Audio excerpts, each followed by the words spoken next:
अहिले सरकार आगामी वर्षको नीति कार्यक्रम र बजेटको अन्तिम तयारीमा रहेको बेलामा तपाईहरुले राखेको यो विषय र अन्तर्क्रिया पक्कै पनि हाम्रो निम्ति सरकारको निम्ति धेरै महत्त्वपूर्ण फिडब्याक प्राप्त हुने मैले विश्वास लिएको छु।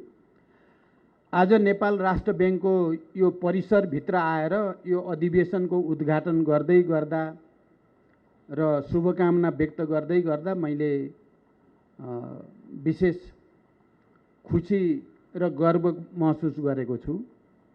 मैले यो पटक प्रधानमन्त्रीको कार्यकारी प्रमुखको जिम्मेवारी लिएपछि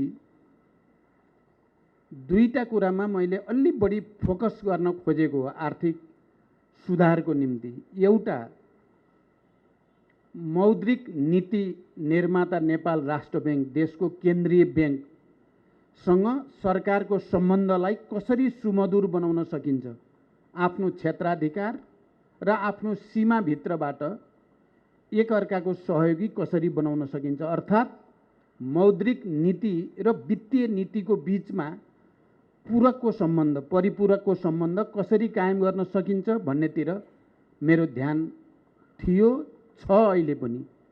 र आज मैले राष्ट्र बैंकको परिसरमा उभिएर केही कुरा राख्दै गर्दा राष्ट्र बैंकका गभर्नरजीसँग right from the very beginning सुरुको दिनदेखि नै मैले लगातार अन्तर्क्रिया गर्ने र अहिलेको देशमा देखा परेका आर्थिक समस्या समाधानमा राष्ट्र बैंकले र सरकारले के कस्तो सहकार्य गर्दै जाँदा यसलाई समाधान गर्न सकिन्छ भन्ने कुरामा मैले सर्वाधिक जोड दिइराखेको छु र प्रतिफल राम्रो भएको मलाई अनुभव छ।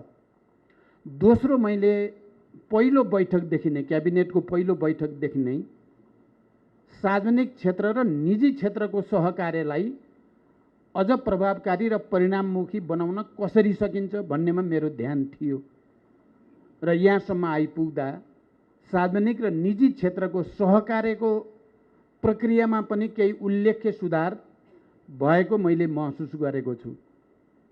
म नेपाल राष्ट्र बैंकका गभर्नर लगायत राष्ट्र बैंक परिवारलाई विशेष धन्यवाद भन्न चाहन्छु। अहिले हाम्रो बीचमा सरकार र राष्ट्र बैंकको बीचमा मौद्रिक नीति र वित्तीय नीतिका बीचमा राम्रो विश्वासको सम्बन्ध कायम भएको मैले महसुस गरेको छु।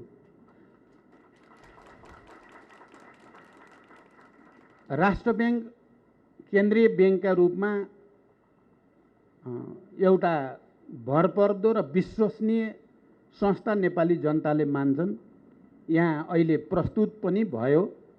यसको गठनदेखि यहाँसम्म आइपुग्दा राष्ट्र बैंकका आफ्ना नीति योजना कार्यक्रम संगठन संरचना सबैमा पनि अरूभन्दा अलि अनुशासित, अलि मर्यादित, अलि व्यवस्थित छ भनेर यहाँ गभर्नरजीले पनि राख्नुभयो र हामीले पनि त्यस्तै महसुस गर्छौँ। अन्यत्र भन्दा यहाँ अलि व्यवस्थित छ, अनुशासित छ, सबैले भरोसा गर्न लायक छ।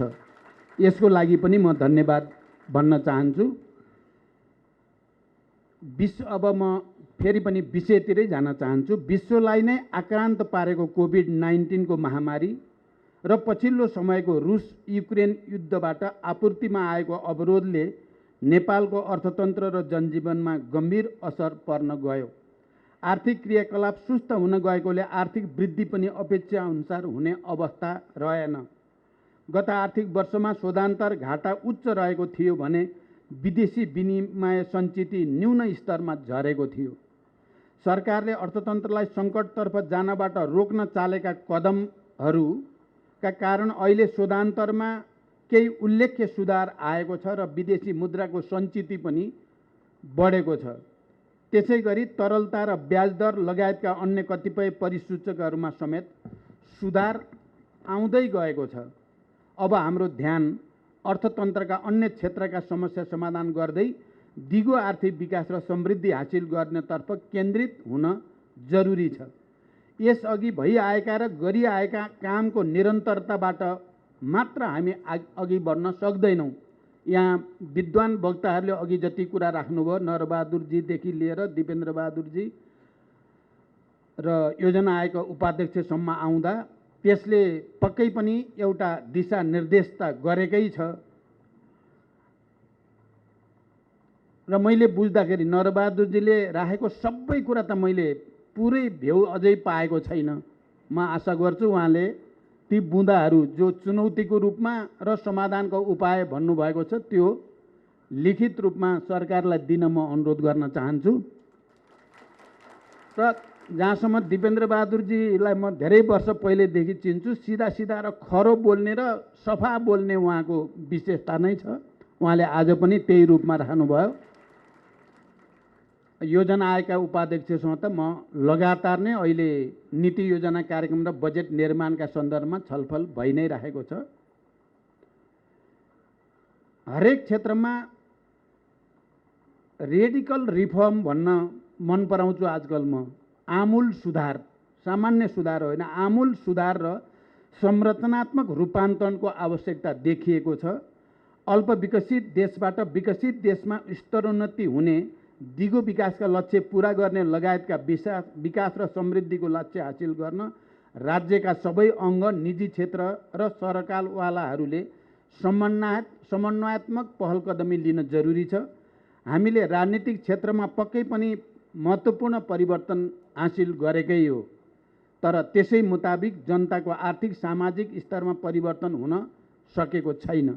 यसबाट आम जनमानसमा एक प्रकारको निराशा पैदा भएको कुरा पनि साँचो हो, जुन विभिन्न माध्यमहरूबाट प्रकट भइआएको हामीले देखेका र महसुस गरेका पनि छौँ। हामीले व्यवस्था बदले पनि अवस्था बदल्नमा केन्द्रित हुन सकेनौँ। यसका लागि हामीले सबैजसो क्षेत्रमा फड्को मार्ने किसिमले काम नगरी आम नागरिकको अवस्थामा परिवर्तन हुने देखिएको छैन। सङ्घीय संरचनामा गएपछि देश, सङ्घ, प्रदेश र स्थानीय तहले सार्वजनिक सेवा प्रवाह र विकास निर्माणका कार्यलाई अझ छिटो, छरितो र गुणस्तरीय बनाउन सक्ने आधार तयार भएको छ। तीन तहको नयाँ संरचनालाई कार्यान्वयनमा ल्याउन आवश्यक पर्ने कानुन, कार्यविधि, पूर्वाधार निर्माणका प्रमुख कार्यहरू सम्पन्न भएका छन्। अब जनशक्ति व्यवस्थापनको कार्यलाई उचित ढङ्गले सम्बोधन गरेपछि सङ्घीय संरचनाबाट देश र जनताले प्राप्त गर्न सक्ने लाभ उच्चतम स्तरमा पुग्न सक्ने देखिन्छ। मेरो नेतृत्वमा सरकार बनेपछि सुरुदेखि नै अर्थतन्त्रमा देखा परेका चुनौती सामना गर्न केही महत्त्वपूर्ण कदमहरू चालिएका छन् भने सुशासन, समृद्धि तथा सामाजिक न्याय लक्षित विभिन्न नीति र कार्यक्रमहरू कार्यान्वयनमा लान सुरु गरिएको छ। सार्वजनिक सेवा प्रवाहमा हुने ठाउँमा लामो लाइन बस्नुपर्ने र बिचौलियाहरूबाट ठगिनुपर्ने अवस्थामा उल्लेख्य सुधार आएको छ भन्न पाउँदा मलाई खुसीको महसुस हुन्छ। विद्यालयहरूमा समयमै पाठ्यपुस्तक पुग्यो भन्न पाउँदा पनि मलाई गर्वको महसुस हुन्छ। किसानहरूले बेलैमा मल पाउने गरी मलको आपूर्ति पनि सुनिश्चित हुँदैछ। अनियमितता र भ्रष्टाचार नियन्त्रण नभई सुशासन प्रवर्तन हुनै सक्दैन। सरकार भ्रष्टाचार विरुद्ध गम्भीर रूपमा लागेको छ। यो कुरा पछिल्ला केही कार्यवाहीहरूबाट प्रष्ट भइ पनि सकेको छ। भ्रष्टाचारीहरूलाई कारबाही गर्ने दिशामा सरकारले चालेको कदमप्रति आम जनता, बौद्धिक समुदाय र विभिन्न माध्यमबाट प्राप्त भइरहेको समर्थन र एकबद्धताका लागि म सबैप्रति हार्दिक आभार प्रकट गर्न चाहन्छु। त्यसबाट प्राप्त ऊर्जाले अझ थप शक्तिका साथ सुशासनमा अघि बढ्न प्रेरणा मिलेको छ। देशमा अन्य क्षेत्रमा केही प्रगति भए तापनि उत्पादन र रोजगारी वृद्धितर्फ हामीले प्रगति गर्न अझै सकेका छैनौँ। यसैको फलस्वरूप उपभोग्य वस्तुहरूको ठुलो मात्रामा आयात गर्नु परेकोले व्यापार घाटा चुलिँदै गएको छ। त्यसै गरी रोजगारीको खोजीमा प्रतिदिन ठुलो सङ्ख्यामा नेपाली युवाहरू विदेशिनु परेको अवस्था छ। यसो हुनमा हाम्रो नीति, योजना र कार्यक्रम तथा तिनको कार्यान्वयन प्रभावकारी हुन नसक्नु प्रमुख कारण हो भन्न हामीले अप्ठ्यारो मान्नु हुँदैन। यस अवस्थालाई मनन गरी अब हामीले हाम्रा नीति, योजना र कार्यक्रममा पुनरावलोकन गर्नुपर्ने देखिएको छ र प्रभावकारी हुन नसकेका कतिपय कार्यक्रमहरूलाई खारेज गरेर नयाँ कार्यक्रम कार्यान्वयनतर्फ लाग्न आवश्यक छ र सरकार त्यसै दिशातिर अगाडि बढ्दैछ। कोभिड-19 को महामारीले शिथिल बन्न पुगेको अर्थतन्त्रको पुनरुत्थानको लागि सरकारले वित्त नीति मार्फत र केन्द्रीय ब्याङ्कले मौद्रिक नीति मार्फत चालेका कदमबाट अर्थतन्त्र चलायमान हुन लागेको बेला रुस युक्रेन युद्धले पुनरुत्थानको लय अवरुद्ध गर्नुको साथै नयाँ चुनौती थपिएका छन्। यी चुनौतीहरूको सामना गर्ने क्रममा हाम्रा कतिपय संरचनाहरूमा रहेका कमजोरी र नीतिगत असन्तुलन पनि उजागर भएका छन्। एक क्षेत्रको समस्या समाधान गर्न चालिएको कदमले अर्को क्षेत्रमा समस्या सिर्जना गरेको अवस्था पनि कयौं ठाउँमा देखियो। आगामी दिनमा यस्ता कमी कमजोरी हुन नदिन हामी सबै सतर्क हुन जरुरी छ। ब्याङ्किङ क्षेत्रको विकास र विस्तारबाट देशमा वित्तीय पहुँच बढेको छ। कर्जा लगानीमा भएको वृद्धिबाट हरेक क्षेत्रमा आर्थिक क्रियाकलाप बढाउन मद्दत पनि पुगेको छ। तर ब्याङ्किङ क्षेत्रबाट भएको लगानीको आकारको अनुपातमा मुलुकभित्र उत्पादन र रोजगारीमा परेको प्रभाव भने अत्यन्त न्यून देखिन्छ। त्यसैगरी सीमित व्यक्ति तथा समूहले ब्याङ्किङ क्षेत्रको ठूलो स्रोत साधनको उपयोग गर्ने, उपलब्ध स्रोत साधन प्रत्यक्ष अप्रत्यक्ष रूपमा अनुत्पादक वा कम उत्पादक क्षेत्रमा केन्द्रित हुने जस्ता समस्या पनि यस बीचमा राम्रैसँग देखिएका छन्। अहिले अर्थतन्त्रमा समस्या देखिनुमा यस्तै अनपेक्षित क्रियाकलाप पनि धेरै हदसम्म जिम्मेवार रहेका छन्। यस्तो प्रवृत्तिलाई रोक्न केन्द्रीय ब्याङ्क तथा ब्याङ्किङ क्षेत्रले समयमै उचित कदम चाल्न आवश्यक छ। हाम्रो अर्थतन्त्रले आन्तरिक र बाह्य कारणले सिर्जना भएका चुनौतीको उच्चतम बिन्दु पार गरिसकेको छ। आगामी परिदृश्य राम्रो रहेको छ। पर्यटन पूर्वाधारमा गरिएको लगानी र कोभिड महामारीपछि विश्वभर पर्यटन क्षेत्रमा बढेको चहल पहलबाट आगामी शरद ऋतुमा नेपालको पर्यटन क्षेत्र कोभिड महामारी पूर्वकै अवस्थामा फर्कने स्पष्ट सङ्केत देखिएको छ। नेपाल राष्ट्र ब्याङ्कले हालै मौद्रिक नीतिको त्रैमासिक समीक्षा मार्फत उद्योगी व्यवसायीलाई केही राहत दिने व्यवस्था गरेको छ। ब्याङ्किङ क्षेत्रको तरलता बढ्दै जाने र कर्जाको ब्याज दर घट्दै जाने क्रमले आगामी दिनमा लगानी र आर्थिक क्रियाकलाप बढाउन मद्दत गर्नेछ भन्ने विश्वास गरिएको छ। सरकारको आगामी आर्थिक वर्षको नीति तथा कार्यक्रम र बजेटले संरचनागत सुधार गर्ने, बढी प्रतिफल प्राप्त हुने आयोजना तथा कार्यक्रमलाई प्राथमिकतामा राखी बजेट विनियोजन गर्ने, अनावश्यक खर्च कटौती गर्ने, सरकारको खर्च क्षमतामा सुधार गरी पुँजीगत खर्च बढाउने, उत्पादन र रोजगारी सृजना गर्ने क्रियाकलापमा निजी क्षेत्रलाई अझ बढी प्रोत्साहित गर्ने जस्ता कार्यमा विशेष जोड दिनेछ। यसबाट आर्थिक क्रियाकलापमा वृद्धि भई अर्थतन्त्र सबल हुने विश्वास गरिएको छ। कर्मचारी संगठनले आफू कार्यरत संस्थाको हितलाई प्राथमिकतामा राखी कर्मचारीको हक हितको लागि पहल गर्ने र कर्मचारीको योगदानमा वृद्धि गर्ने कुरामा जोड दिनुपर्दछ। नेपाल राष्ट्रिय कर्मचारी संगठन नेपाल राष्ट्र ब्याङ्कले यसै अनुरूप आफ्नो भूमिकालाई प्रभावकारी बनाउँदै लानेछ भन्ने मैले विश्वास लिएको छु। आजको यस कार्यक्रममा महासङ्घको तर्फबाट ट्रेड युनियन बारे जो विचार यहाँ प्रस्तुत भयो, राजनैतिक नेतृत्व तहमा पनि यो विषय बडो गम्भीर ढङ्गले छलफल भइ नै रहेको छ।